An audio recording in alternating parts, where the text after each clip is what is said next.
The cuts that are going through tonight are completely unacceptable and unwarranted. What are the cuts going to do? What's taking 20 million out of the economy going to do for the economy? It's going to do absolutely nothing except wreck it even further. It's not true that the private sector is going to take up public sector jobs that are lost. You've only got to use the evidence of your eyesight to see that. The public sector is cutting back. I think it's disgraceful that Labour councillors can say it's not us making the cuts, it's central government. I think it's a Nuremberg defence. Hitler told me to do it, so I did it.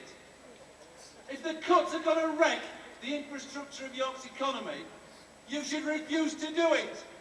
And yes, it's going to mean a showdown.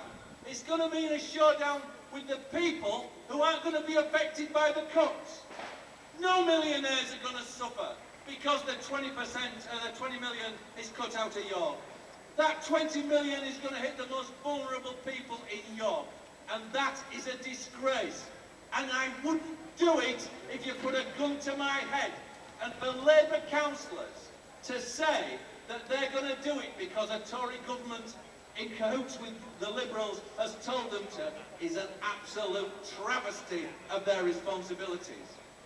The people who voted Labour voted against the Tories and against the Liberals. The only mandate that they've got democratically is to oppose the cuts and not implement them. And I think there should be no surrender. We don't want any cuts, not one. We want to tax the rich, make the people who caused the crisis pay for it, make them suffer like they're prepared to make us suffer. This is a class war of rich against poor, and that 20 million is going to hit the poorest. So no surrender, there's no good cuts.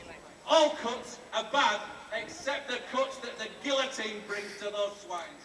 Hey!